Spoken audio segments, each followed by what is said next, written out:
I would like to now call on our keynote panel. We do not have a keynote speaker, we have a keynote panel led by Kaylee Taylor and sadly Pat Mitchell. And I think that the Climate Week in New York had many people sick, going home with COVID and chest infections and so on. So sadly, Pat Mitchell will not be with us today. And I got a message from her this morning saying that she has now lost her voice. So we're very, very grateful for Rhonda Carnegie, who will be appearing on the screen to replace Pat. Great. Oh, is this working? Do I have to do anything? There we go. Perfect. Thank you so much, Atlanti, and thank you all for being here. My name is Kaylee Taylor. I'm the Managing Director of Sustainable Finance Geneva, and I am absolutely thrilled to be doing this panel on why women, not only because I'm with these amazing people up here, but because it took me an embarrassingly long time to understand why women were linked with climate change. Just a little personal story. I started working on climate change issues and energy transition when I was 19 as a youth climate activist. And that was back in 2007. And it wasn't until 2017 when Project Drawdown launched their 100 climate solutions, and I saw women empowerment and family planning and women education in the top 10 climate solutions that I even realized there was a link. So 10 years working in climate change, and I had not made that link, which is embarrassing, but I think what we're doing today is shining a light on that and really talking about why women. And I'm very lucky to have an amazing panel here who I'm going to introduce to you very quickly before we dive right into the conversation. So online, we have Rhonda Carnegie. There she is. Hi, Rhonda. So Rhonda, among many other accolades, is one of the driving forces behind Project Dandelion, which is a women-led global campaign for climate justice. We have Gianpaolo Balsamo from the World Meteorological Organization, who is a director there that leads the Greenhouse Gas Watch, which provides authoritative and precise data to support the enhanced transparency framework of the Paris Agreement. We have Barbara Buchner, who is Global Managing Director of the Global Policy Initiative, where she advises leaders on climate mitigation and adaptation investments around the world. She also directs the Global Innovation Lab for Climate Finance, where she solicits, shapes, and tests cutting-edge climate finance instruments on energy, adaptation, and land use.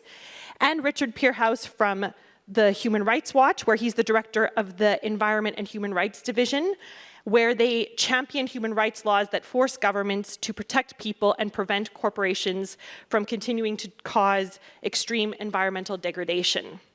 So today, our panel is Why Women? And we've decided we're going to break down the conversation into two big questions. Why women? And how? How can we engage women in building the solutions and making the change that's needed and get their voices at the table in the global dialogues where it's needed most? So, to begin, I'm going to start with that why question. Why are women the most affected? Why are women so important? So, my question to each of the panelists is, can you provide the audience with an example, an anecdote, or a statistic from your work that demonstrates concretely why women matter when it comes to climate change? Maybe we'll start with Rhonda, since you're online, Rhonda. Thank you. Can you hear me? Perfectly. Oh, great. Well, first of all, I do want to say that while my partner, Pat Mitchell, is not able to join, she is online, she is watching, she is listening. And so I am excited to share, our collective thoughts, and so delighted that she could join here as well. So I think this is a really interesting question. I guess having had the opportunity to listen to Mary Robinson, who really gave birth to this movement in such a powerful way, she talked about many different things, but I'm going to focus on one, and that is from the Action Aid report on women's resilience and climate action. talked about women's role in climate solutions and that women's participation in community-based decision-making can result in more effective and equitable climate solutions.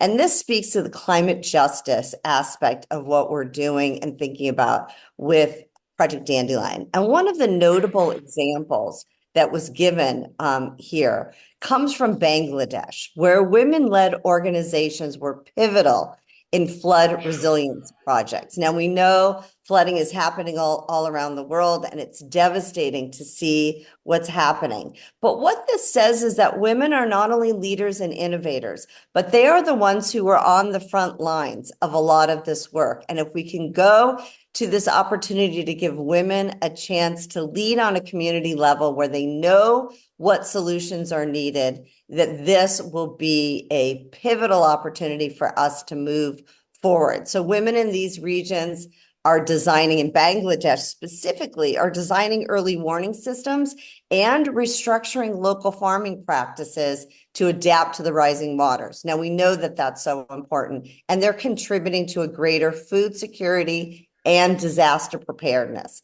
So I guess, in closing on that, it's really that the solutions are out there, they're on the front lines, and what we can do to really empower and look at women in their role in climate solutions.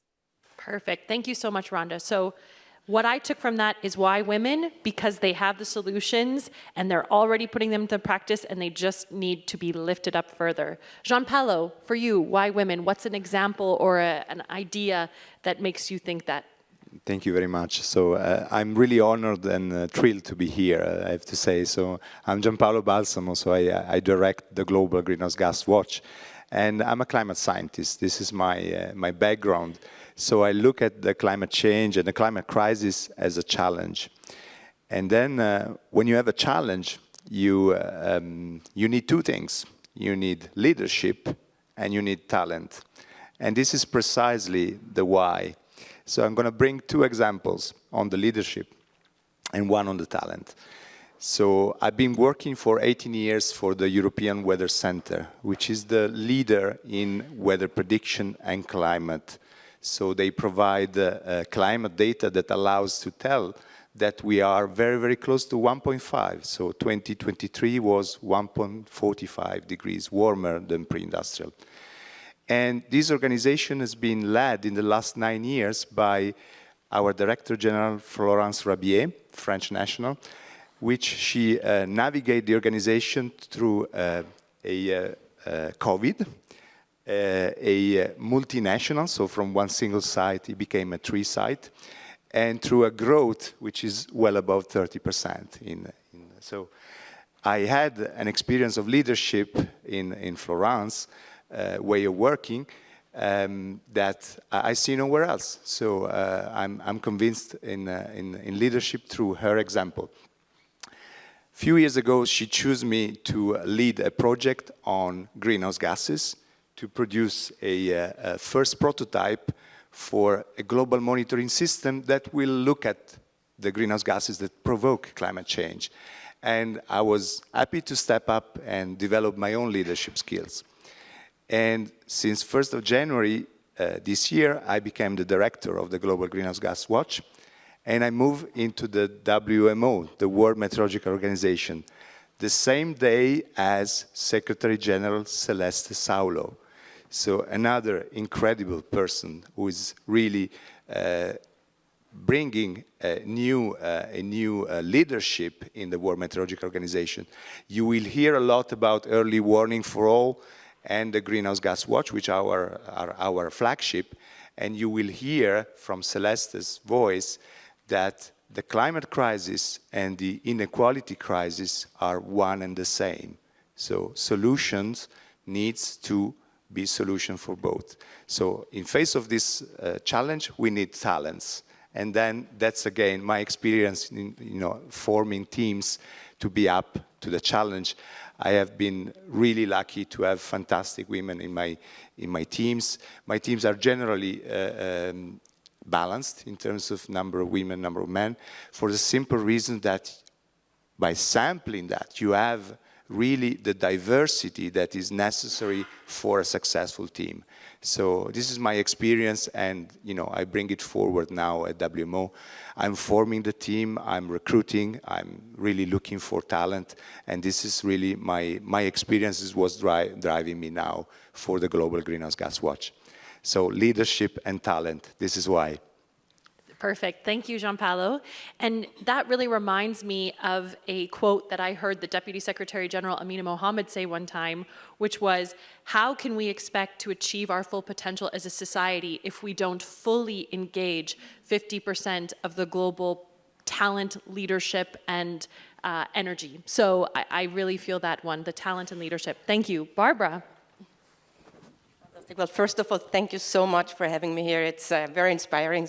And it's a real privilege to be here and to be sharing not only this panel, but to be meeting everyone here. So thank you, Atalante, for having me here, and everyone. Why women? Well, I think we already heard, through the opening speeches, and now from Gianpaolo and from Rhonda, a lot of reasons why women. I think what we see in our work at CPI is that women really are benefits multipliers. So what they do have an ongoing effect, not only on the direct kind of day-to-day work, but also on how they can boost resilience, how they can really help improve health and uplift communities. So just starting with a specific example that we've seen in our work is, if you look, for example, at regions like in rural India, we have seen that women, when they are empowered through renewable energy, they can uplift whole communities, not only economically, but also socially, and in a way also then help mitigate climate impact. We've seen that there is a specific solar energy initiative that's targeted at women that has helped really to improve health by switching away from polluting energy sources like coal or wood. But at the same time, it also has empowered them to take on leadership positions in both the usage and the adoption of clean energy, and that had ongoing effects on the whole communities, on the economic growth of that region, and really helping also to not only innovate, but also to bring more, let's say, benefits and economic wealth to those regions. So I think what we see is what we focus on a lot in our work is gender smart climate finance. So how can you really make sure that you integrate gender lens, gender equality from the very beginning into investments? And I would love to talk to Christoph as well and share some of the ideas that we have. And I'll get to those in the second round of questions. But I think what we really see is that there are real ways to leverage women's roles as entrepreneurs, but also as community leaders and as consumers. And that helps to promote then sustainability and green technologies.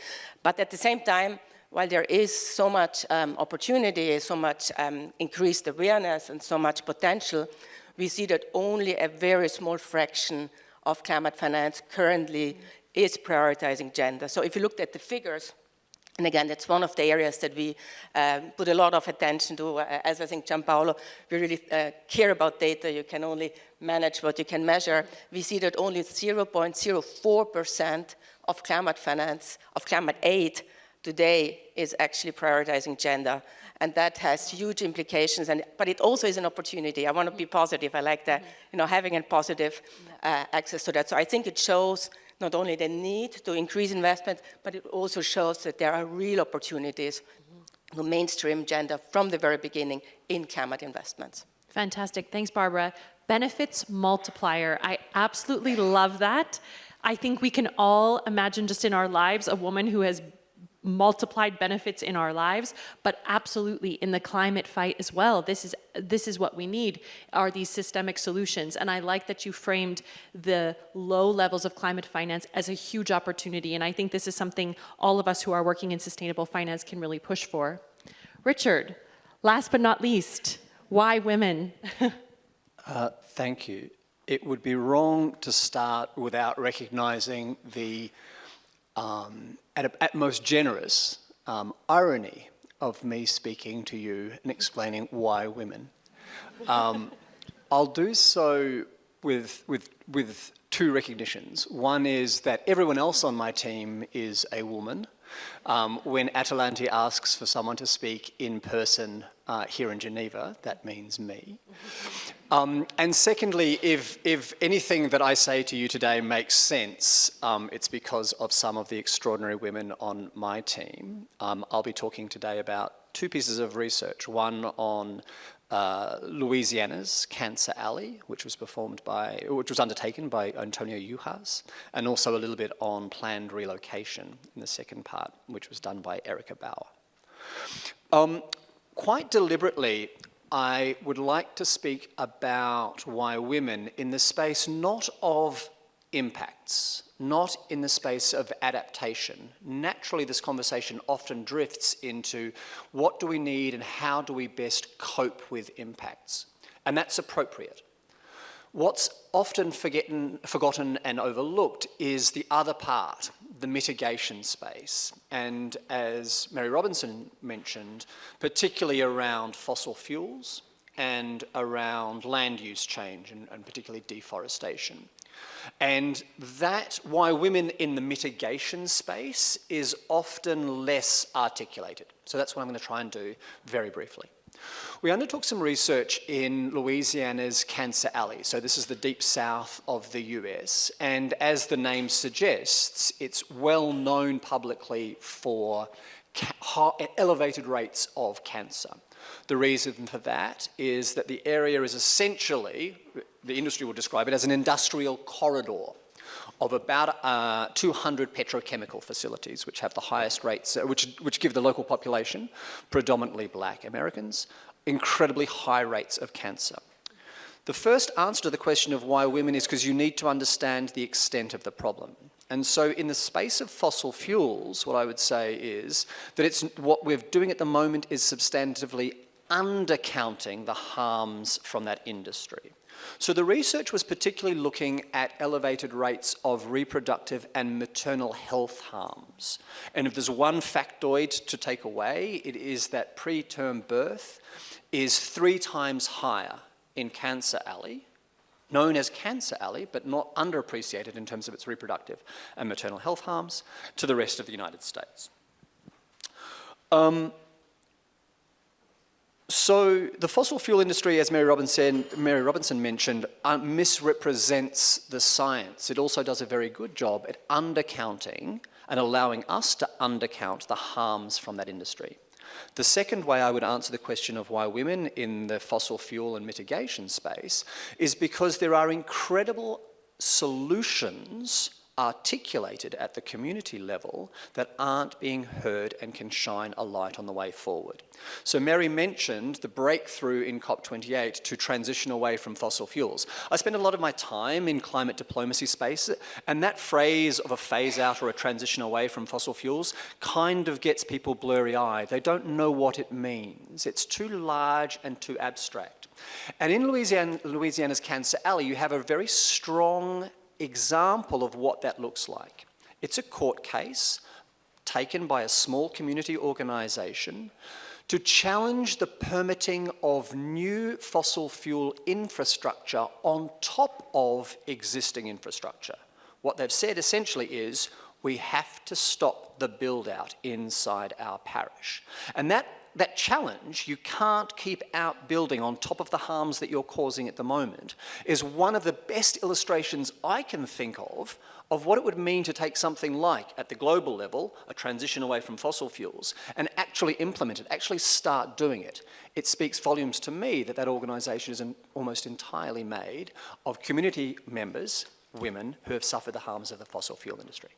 Thank you. Perfect. Thanks, Richard. So when we spoke about this panel before, what I love so much, and you mentioned it again, is another reason why is we need to lift up women impacts, what they're going through, and their solutions, which everyone has spoken to, and their talent, and get them the financing they need. So I really think now we've painted the picture of why women. Now let's move to the harder question, how? How do we make sure that women are included in solutions development, and reach their full potential? We already are included. We already are champions. We're already doing the things, but the space at the table is not always big enough for us, and we need to keep pushing for that and keep holding that. So I don't want it to feel like some sort of lack of agency. It's not that. We're talking about what structural changes are needed to make sure that women can reach their full potential in this fight against climate change. So Gianpaolo, I'm going to start with you. You've kind of talked about talent and leadership. Why is it so important to include women in the development of data science and climate solutions, and how do we make sure that they're there? Yes, the use of data is key, particularly for solving the climate crisis. So we have, we have a clear example in, for instance, if you allow me to mention the ozone hole and the Montreal Protocol. So it's a clear example in which society came together, science identified the problem, society came together, policy forbid certain emission, the CFCs in that case, and we are now, science tells us, we are on the recovery for the ozone hole. We know that by 2050, we would have fixed a problem that society has created. So this is one of the uplifting story that we can project now for climate change. Now, for fossil fuels and for greenhouse gases, it's an order of magnitude more difficult challenge. But again, the key aspect of it is data. So we cannot, Barbara said just earlier, we cannot manage what we don't measure. Every doctor will tell you that. You know, if we run a fever, I was running a fever actually up to a few days ago. My doctor, when I went to him, says, well, let's measure it. You know, that's the first thing. So in order to drive change, we need data. And how are we going to have data that are representative if we don't include women? You know, if there's no access to finance, if there's no access to jobs, if there's no access to empower, you know, from the leadership to the talent we need in each sectors of the economy in order to have equity and equality, are we going to have this data representative and really capturing the different transformations we need in society? So data is the driver for change. We have, like the Montreal Protocol for the ozone hole, we have a very powerful method, a very powerful tool, which is the Paris Agreement. So in 2015, nations came together and they signed a treaty, a binding treaty, which is the Paris Agreement, and this is project a vision for climate neutrality. Many, many nations have subscribed to climate neutrality in 2050, so by mid-century. We would have make peace with the climate, but how are we going to get there? It's through data, and how we make sure that this data is representative through inclusions. So this is really my message. That's why we say that the climate crisis and the inequality crisis are one and the same. They need to be treated the same. In the climate solution, there are two big areas, adaptation and mitigation. So reducing greenhouse gases in the area of mitigation, but we know we need to adapt also to climate change. And there's no day that passes that we see extreme events deploying in different parts of the world, from forest fires, from droughts or floods or storms, hurricanes. All these are powered by climate change. There is an increase in severity, frequency, and impact of those changes. We know that climate change affects disproportionately women and young women. So it is important that we consider in the adaptation these factors. How are we going to have an early warning system that leaves nobody behind if we are not careful to the different areas of the different needs that the population needs? So it is really in the area of data that inclusiveness, I think, plays this important role. To be successful, we need to be inclusive. Great, thanks, Gianpaolo. I think we've seen many other examples of this where when women's needs aren't properly measured, solutions aren't fit for purpose. I mean, seatbelts, right? For a long time, they weren't properly working for women, et cetera. So this makes a lot of sense that a big how is making sure that that data is disaggregated. It includes a wide range of people and looks at the gender sensitivity side. Rhonda, let's turn to you. As someone who is leading a global movement of women climate leaders, how do you ensure inclusivity in that movement? And what does it take to turn this kind of mobilization and momentum you have from an initiative like yours to action on the ground? Thank you. Well, I also too wanted to comment on some of the things that I heard from our just fabulous panelists that I think are worth highlighting as well. One of the things that we heard as we heard about the example in the Global South, specifically in the US, is that when we talk about this subject, global health is a very interesting, important way into this conversation. And we're going to hear more and more about that. We also heard about legal systems catalyzing change. And we know that even though we have this counter narrative and misinformation, that we are seeing some interesting movement in the legal system. And once we have that catalyst move things forward, we know that actors will get in line to be able to, once they see that signaling and when they see that signaling. I also want to talk a little bit about mitigation and adaptation, because what that is really speaking to is this larger area of resilience. And so while we can spend a lot of time talking about what's happening in mitigation or what's happening with adaptation, one of the things, and this goes partly to your question that you're asking, is that we begin to think what happens when we look at the number that 89% of all people want governments to do more in this work. And so how and when do we use the will of the people to create influence for change? And a lot of that is around collective action. And so while one of the things that we want to do is to decode the complexity. So when we talk about words like mitigation or adaptation, that what we really need to do is to put this into terms that are really critical for people to understand. And that's why I want to go back also to this incredible point that was made about data. There is so much research out there. I just came off of Climate Week. I cannot tell you how many times people handed me a piece of research. What we need to do is we need to turn data into dialogue. For example, we did a piece of research on water security, specifically in the Global South, with Foreign Policy magazine. Now, one of the things that we wanted to take a look at was what happens when we segregate the data. And this is sort of the point that was made. What happens when we segregate the data from men and from women in terms of water gatherers in the Global South? And what we found is that women are a strategic opportunity for water, and not only for security, but also in what's happening with water.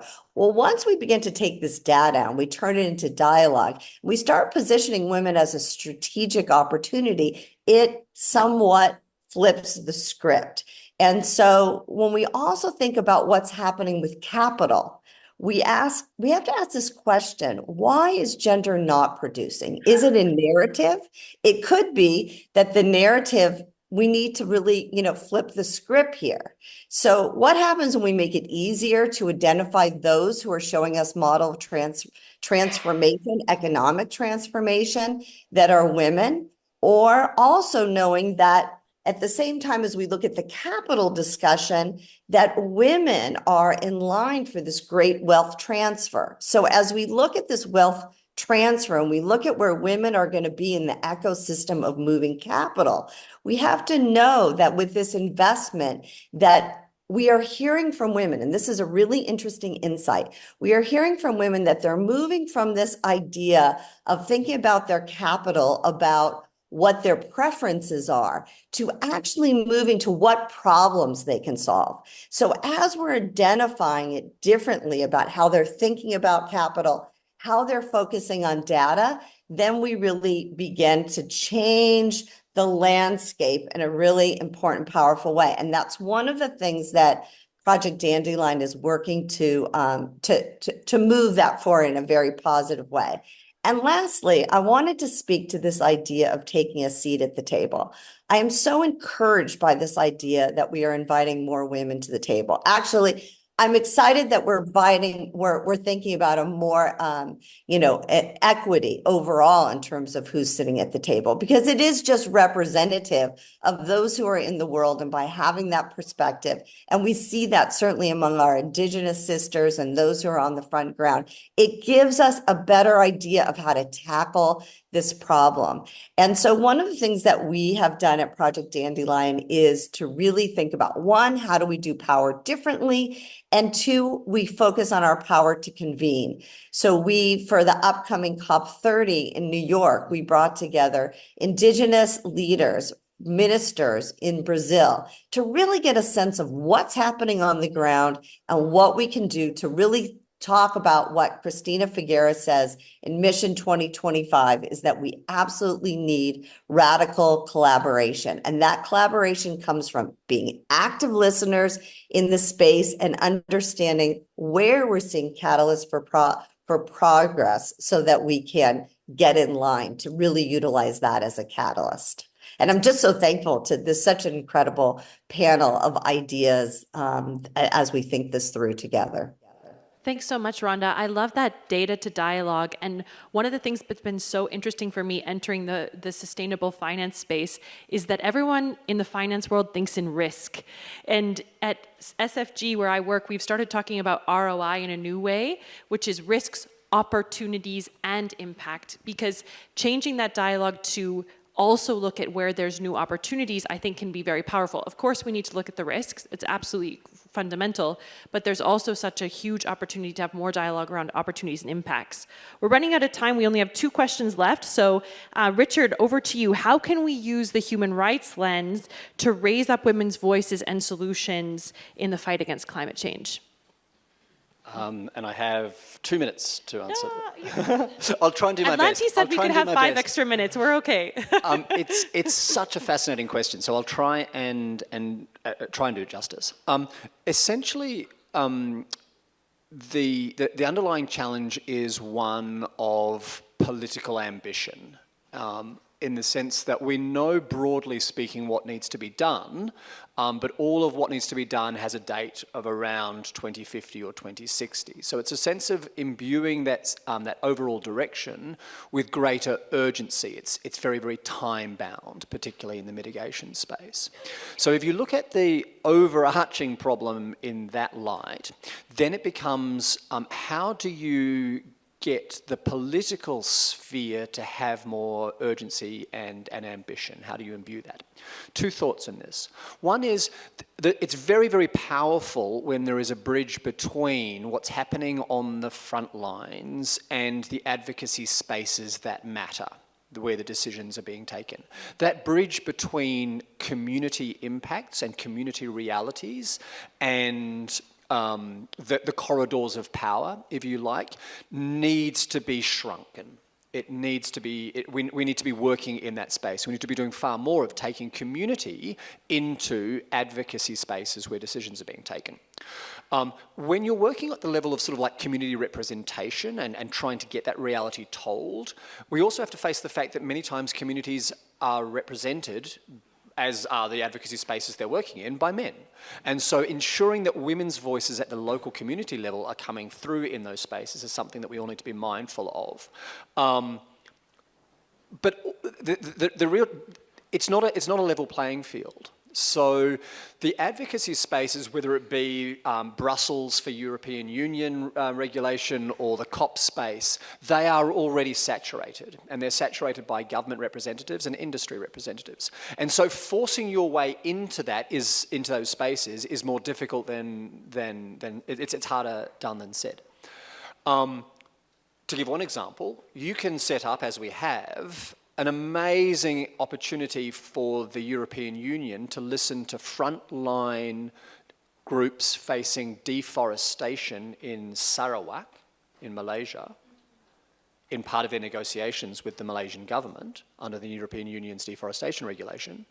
But the Europeans, the EU diplomats, won't allow the civil society into the room.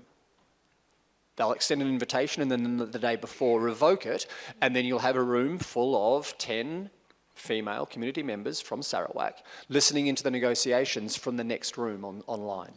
Just to give you a sense of how difficult those conversations are and how these power lines are entrenched. And the last thing I would say is, when you're working at the community level and representing community stories, what's important is working at scale. Right? Because the stories are so strong and so convincing, but it's the flip side of that is, that's just one-off cases. And what you need to be ensuring is that the voices are coming through en masse, that the same sorts of stories, so it's not just one community, hypothetically, from Sarawak in Malaysia, it's communities from facing the same sorts of pressure from Brazil, Malaysia, drawing together those interconnected experiences at the local level. It's the oldest sort of environmental slogan in the world, is to act locally, but think globally. Think of the way that communities are connected. Perfect. Thanks, Richard. I love this, closing the space between the community and the advocacy. Such a difficult thing to do, but so important. Barbara, the last question is going to you. Recognizing what's been said many, many times here, that women-led solutions often struggle to get the resourcing they need, how can we scale and replicate climate finance solutions that support and include women? Great point. And again, several of you have said that before. I think I have 3 solutions I'd like to offer, and then give 2 concrete, very brief, just examples of what is happening already. I think the first thing is all hands on deck. I think we need to get public and private investors together. I think there are very interesting blended finance models that really leverage both public and private finance for both gender and climate action. So I think that's the first one.